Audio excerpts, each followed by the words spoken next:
Is my mom all settled into our place? Jake questioned, having made the decision to move his mother into our home without even considering my opinion. All the preparations for the move had been thrown onto my shoulders. Yes, she's all settled in. I've just finished sending all my stuff back to my parents' place too, I answered. What? He was clearly taken aback, probably never expecting that I'd move back to my parents' home. After the initial surprise, a snide laugh escaped his nose as he looked down on me. What are you talking about, Ashley? You can't possibly live on your own. Little did Jake know about my determination, how much I've been earning on my own lately. You, spending all day staring at a screen on your phone or computer? You can't possibly manage on your own, Jake sneered. Well, I'd just have to show him, wouldn't I? There's no way I'm turning to him for help anymore. I'll prove that I can survive on my own. My name is Ashley, and I'm 46 years old. I've been married for about 20 years. There are no children between my husband and me. My husband, Jake, an elite banker, has a penchant for fussing over details, whether it's his personality or his profession. He seems to still adore his 56-year-old mother. My mother-in-law lives alone at her house that is a distance from us.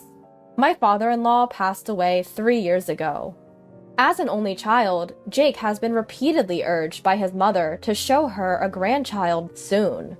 However, there was a reason why we couldn't fulfill her wish. The reason is quite simple. Jake said he didn't want a child, even though he always plays the dutiful son to his mother and says, "Yeah, we should have a child soon."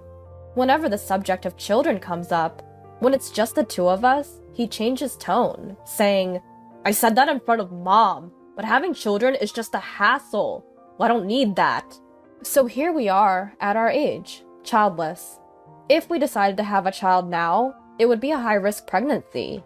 The risks are obvious. So at some point, we just gave up on having children. Plus, I think somewhere deep down, I didn't want a child with Jake. There were plenty of reasons to feel that way. For instance, when I went to introduce myself before we got married. "Hey, Ashley, I don't think you're a good match for Jake.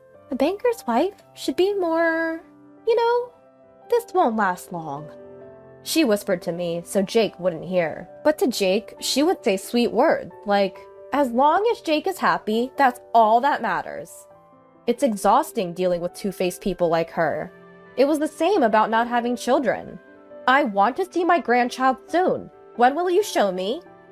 "I know, Mom, I'm sorry. Ashley says she doesn't want any," Jake would say, blaming it on me. I gradually started to dislike Jake, who put the blame on me when he was the one who said he didn't want children. I don't know if it's because he loves his mother so much, but I wonder if this is what people call a mama's boy. His mother's words are absolute for him, and he won't stand up for his wife, me. "Ashley, why don't you want children?" She said it's because it seems like a hassle to have them. Well, you're such a cold person. Jake, are you sure you want to be with this woman? It's fine. If I weren't here, Ashley couldn't survive. It can't be helped. Oh, how kind of you, Jake. Ashley, you need to thank Jake properly. That's right. Who do you think is supporting you? Yes, they would laugh at me together. And it wasn't just that. They did the same about my mother. Ashley is such a terrible person. I bet the person who raised her is even worse. Yeah, they say the apple doesn't fall far from the tree. That's absolutely true. Jake is just like his mother. But I couldn't stand them talking ill about my own mother. I should have spoken up at the time, but I was too preoccupied with taking care of my father-in-law. While I was there, I was in charge of caring for him. My father-in-law couldn't do anything on his own. He was suffering from a rare disease where his muscles were gradually stiffening. As a result, my father couldn't manage to eat or eliminate on his own. When I wasn't around, I didn't know if my mother-in-law looked after him or if they had a caretaker visiting. However, knowing my mother-in-law, I bet they had a caretaker. I couldn't imagine her taking care of him herself. If she had a shred of empathy, she wouldn't have left all the care to me alone. Knowing I couldn't voice any objections, Jake started feeding her all sorts of stories about me.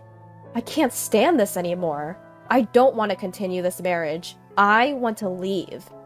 I had every reason to think so. I can't believe I've endured it all until now. Aside from the things I've shared so far, there are so many other things they put me through, all of them unpleasant memories. Even when my father-in-law died, my mother-in-law was laughing and remarked, it's finally over. We don't need to waste our money anymore, and I can relax now.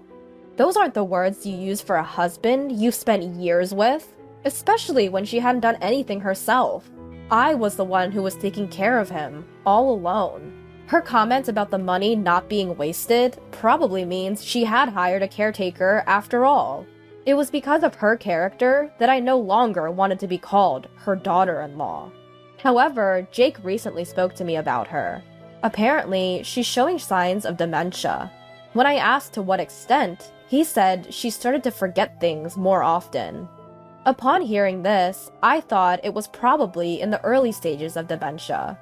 I suggested that it might be better for her to move into a nursing home, where professionals could care for her. But Jake sighed in annoyance. Don't you have any empathy? You live in our house, so you can take care of her here. That's all there is to it. What was he even talking about? I was busy too.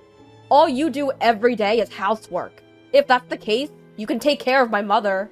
I'm busy too. Besides, after all she's put me through, do you think I want to take care of her? You're such an unpleasant woman. Anyway, my mother will live here. This is final. No objections. It was clear that he had no intention of listening to my opinion in the first place. If that's the case, then I had to adapt to the situation. I simply responded, "Understood," and began preparing for my mother-in-law's move.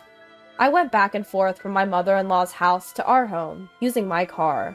It wasn't a large car, so it took several trips. The distance from her house to ours was an hour's drive, one way. It was exhausting to rush around and pay for gas on my own, but nobody was there to help me, so I did it all by myself. I could have asked for help from a friend, but I thought Jake, with his high pride, would get angry if he found out. I figured he'd find it embarrassing if people knew that he was making his wife do all the preparations for his mother, with dementia, to move in. So I ruled out the option of asking a friend for help. I suppose I must have been a little out of sorts myself. After a few days of moving my mother-in-law's belongings, I started moving my stuff to my parents' house. They asked what had happened, but I only gave them a brief explanation. My parents consoled me, saying, "You've been through a lot, and you did well." Thanks to my parents' encouragement, I mustered up the courage to go back to our house to finish what was left. My parents told me I didn't have to go back, but I said, I can't leave things unfinished, and left my parents' house with a smile. When I got home, Jake was already back and was furious to see me coming home at night. "Where have you been? You didn't even prepare dinner." "I'll do it now. It's none of your business where I go." "What kind of talk is that? Who do you think is providing for you?" Jake always gets like this when he's angry. He yells, "Who do you think is providing for you?" As if he thinks that would make me back down. In truth, that was the case in the beginning, so I couldn't say anything against it. But things are different now. Jake doesn't know, but I've been working too. To him, it must just look like I'm staring at my smartphone or computer all day. "So, what do you want to eat?" I asked, ignoring Jake's shouting. This only made him angrier. However, I was no longer willing to cater to his whims. In the past, I would have done anything to appease his anger. I moved as he wanted. I acted as he said. But I was tired of sacrificing for him anymore. "Enough! I can't eat with you. It'll taste terrible. I'll go eat outside." He spat out these words and stormed out of the house, slamming the door behind him. If this had been me from the past, I would have panicked. I would have run out and cried, looking for him. I knew that's what he wanted, but that wasn't me anymore. I thought, if I don't have to prepare dinner, then that's better. I grabbed my car keys to go get some food, but when I opened the door, Jake was there at the entrance. "Why didn't you come after me?" I sighed deeply, tired of his antics. You were the one who said that a meal with me would be distasteful. That's why I didn't come after you. I explained, frowning, as if to ask, don't you understand? He blurted out some incomprehensible nonsense about how I would usually chase after him. We went inside the house and Jake was still sulking. It was so childish, not fitting for a 56-year-old man. It was frankly disgusting. When I said nothing, Jake, still in a bad mood, started to talk. Did you finish moving my mom? Jake, who had decided on living with his mother without asking me, and had thrown all the preparation onto me. I'm done! I've just finished sending all my stuff to my parents' house. What? He probably didn't think I would actually go back to my parents. He smirked at me, a condescending laugh. What are you saying? You can't live on your own. You're just staring at your phone or computer all day. You can't survive without me. No matter what happens, I won't rely on you. I'll prove that I can live on my own. You may not know it, but I can live by myself. Don't lie. What's the point of telling such an obvious lie? Why do you think it's a lie? Then Jake continued, looking down on me. Listen, you've only been able to live because of me. If I'm not around, you can't survive a single day because you can't earn money.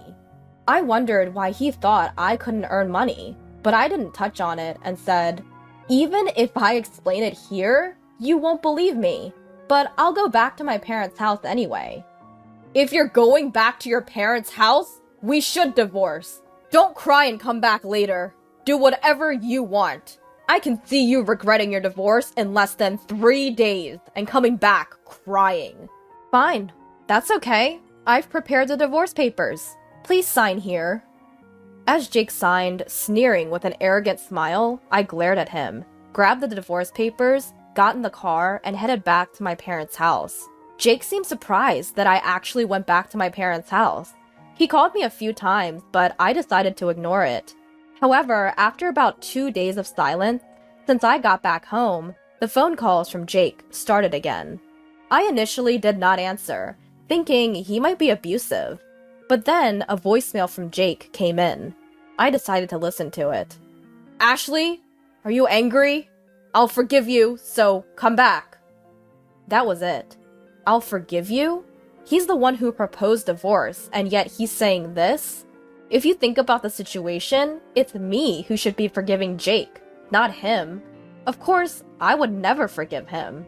As this unforgiving feeling bubbled up inside me, I decided to answer the next call. However, contrary to this resolution, I didn't hear from Jake for a while. I thought he had given up, but then the phone rang. It was 2 weeks after the day of that voicemail message. Hello? Ashley? When I answered the phone, Jake was sobbing. Wondering why a grown man was crying, I remained silent. Then, from behind him, I heard a weird scream. At the same time, Jake yelled, "Stop it, Mom!" From this, I could easily imagine that her dementia situation had escalated beyond Jake's control. Ashley, it was my fault. Please come back.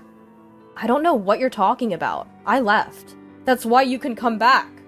I don't want to come back. Please, I can't handle my dementia-stricken mother and work at the same time. You must be in trouble without my money. I'm not in trouble, and I absolutely don't want to. We're a couple, right? Couples help each other. Yes, they do, but we are strangers now. What are you talking about? I'm in such trouble. But when I was miserable, you didn't help me, did you? You were laughing with your mom. Okay, got it. I'll pay. How much do you want? If you look after my mom, I'll pay. You'll come then, right? What do you think I am? Besides, I earn more than you, Jake. What? There was a reason why I had never told him. Jake was the type of person who disapproved of me working. It was when I mentioned that I wanted to do a part-time job. Women should only do housework at home. It's shameful to work outside. People might think I don't earn enough, he raged. So because of Jake's pride, I had to work in secret. I desperately earned money in ways that Jake wouldn't find out. What job were you doing behind my back? Stock trading. A friend taught me. It was a success, and now I've become a professional trader. So don't worry, I can live on my own. Please come back! Why don't you take care of your beloved mother yourself? Besides, you're the one who suggested divorce. You actually filed for divorce? You thought I wouldn't? I went to file it right away. If you have something to say, please do it through a lawyer. At my cold words, Jake kept repeating, I didn't really mean to divorce. Please come back. I said I was busy and hung up, then contacted a friend to introduce me to a lawyer. He agreed to represent me right away, and from then on, all communication was done through the lawyer. It took a bit of time, but I managed to finalize the divorce. And this is what I heard from the lawyer. It seems that my mother-in-law's wandering habit has worsened. She often sneaks out in the middle of the night and dines and dashes at convenience stores. She's been banned from countless places. Not only that, but when she's at home, she smears filth on the walls and eats things she definitely shouldn't, causing a big mess. On top of that, because of her shrill screams, complaints and reports from the neighbors never cease, and the police often visit.